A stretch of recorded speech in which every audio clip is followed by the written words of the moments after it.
Magandang araw sa lahat. Ako nga po pala si Rosella Baralio at ako ay isa sa kalahok ng art contest na kung saan ang tema nito ay ang mga larawan ng pag-asenso at kung paano naging bahagi ang KMBI sa pag-asenso ng aming pamilya.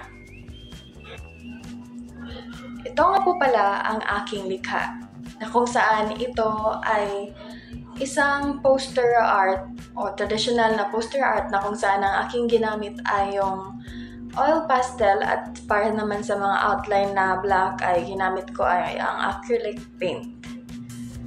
So, ang inspirasyon sa likha na ito ay ang mga aspeto ng aming buhay na kung saan ito ay umasenso ng dahil sa KMBI. At makikita ninyo sa aking likha ay marami itong parte.